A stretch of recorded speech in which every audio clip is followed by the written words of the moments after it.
ऐसा श्राप जो प्यार को भी मौत में बदल देता है। और अगर आपने गलत इंसान से शादी कर ली तो आपकी मौत पक्की है। आज हम जिस कहानी को समझने वाले हैं, something very bad is going to happen, वो कोई सिंपल लव स्टोरी नहीं, ये है खून, श्राप और किस्मत का खतरनाक खेल। तो आखिर ये श्राप आया कहाँ से और आखिर में रेचल बचती है या मर जाती है? चलिए शुरू करते हैं।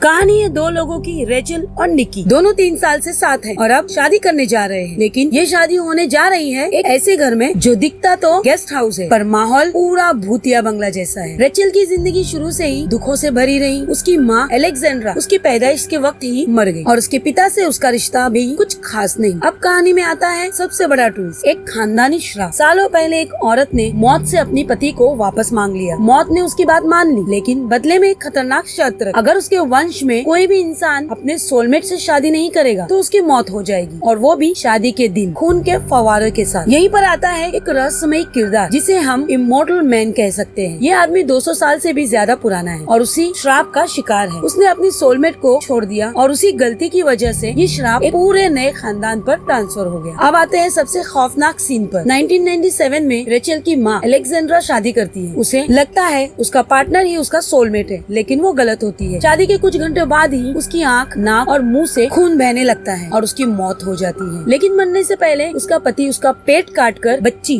यानी रेचल को बचा लेता है। अब वही श्राप रेचल के सिर पर है। अगर निक्की उसका सोलमेट है तो वो बच जाए, लेकिन अगर नहीं तो सूरज ढलते ही उसकी मौत तय है। लेकिन ट्विस्ट यही खत्म नहीं होता। रेचल के पास एक और ऑप्शन है। अगर वो शादी तोड़ देती है तो ये श्राप निक्की के परिवार पर चला जाएगा और रेचल बन जाएगी इमोर्टल यानी अमर। अब रेचल कोशिश करती है इस श्राप को तोड़ने की। वो अपने पूरे खानदान का इतिहास निकालती है और उसे पता चलता है एक औरत आर्लिन के बारे में जो शादी के बाद भी जिंदा रही थी। मतलब उसके पास जरूर कोई राज था। अब कहानी में आता है एक और ट्विस्ट, निक्की की बहन पोर्शिया जो आत्माओं से बात कर सकती है। उसकी मदद से रेचल आर्लिन की आत्मा को बुलाती है और आर्लिन उसे एक किताब के बारे में बताती है जिसमें एक जादुई काढ़ा है जो इस श्राप को खत्म कर सकता है। पोर्शिया की मदद से रेचल आर्लिन की आत्मा को बुलाती है और आर्लिन उसे एक चौंकाने वाला राज बताती है, एक ऐसी किताब जिसमें एक जादुई काढ़ा है जिसे पीकर कोई भी इंसान किसी का भी सोलमेट बन सकता है। अब यहाँ कहानी बन जाती है पूरी माइंड गेम। रेचल के सामने 3 बड़े सवाल है। क्या वो खुद को बदलकर निक्की को अपना सोलमेट बनाए? क्या निक्की सच में उसे उतना प्यार करता है? और सबसे बड़ा, क्या प्यार को बचाने के लिए धोखा देना सही है? इसी बीच निक्की की फैमिली का सच सामने आता है। उसकी माँ विक्टोरिया मरने वाली है, उसे एक खतरनाक बीमारी है और इसी वजह से परिवार जल्दी जल्दी शादी करवाना चाहता है। लेकिन असली झटका तब लगता है जब रेचल को पता चलता है कि निक्की ने पहली मुलाकात में उससे झूठ बोला था। वो उससे मिलने नहीं बल्कि अपनी एक्स से ब्रेकअप के बाद दुखी होकर एयरपोर्ट पर बैठा था और वहीं उसने रेचल को फंसा लिया। उधर निक्की का भरोसा भी टूट जाता है। उसे पता चलता है कि उसके माँ बाप की परफेक्ट मैरिज भी झूठ थी। उसकी माँ का किसी और से अफेयर था। अब निक्की को लगने लगता है शादी मतलब प्यार का अंत, और यहीं से दोनों के रिश्ते में दरार आ जाती है। रेचल को डाउट, निक्की को डर, और शादी बन जाती है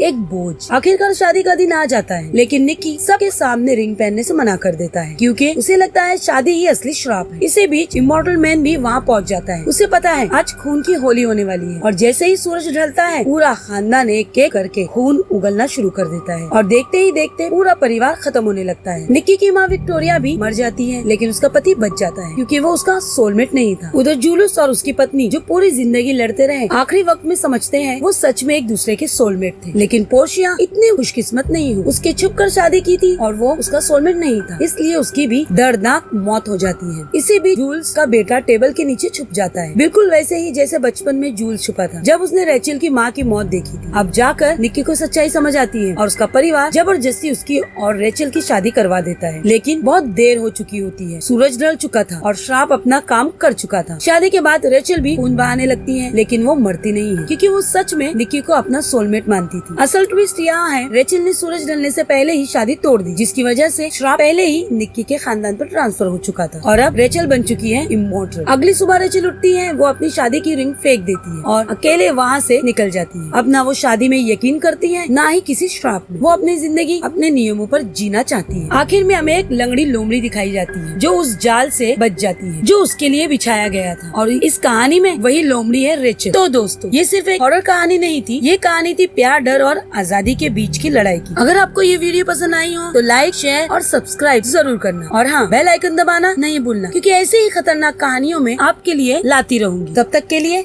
बाय।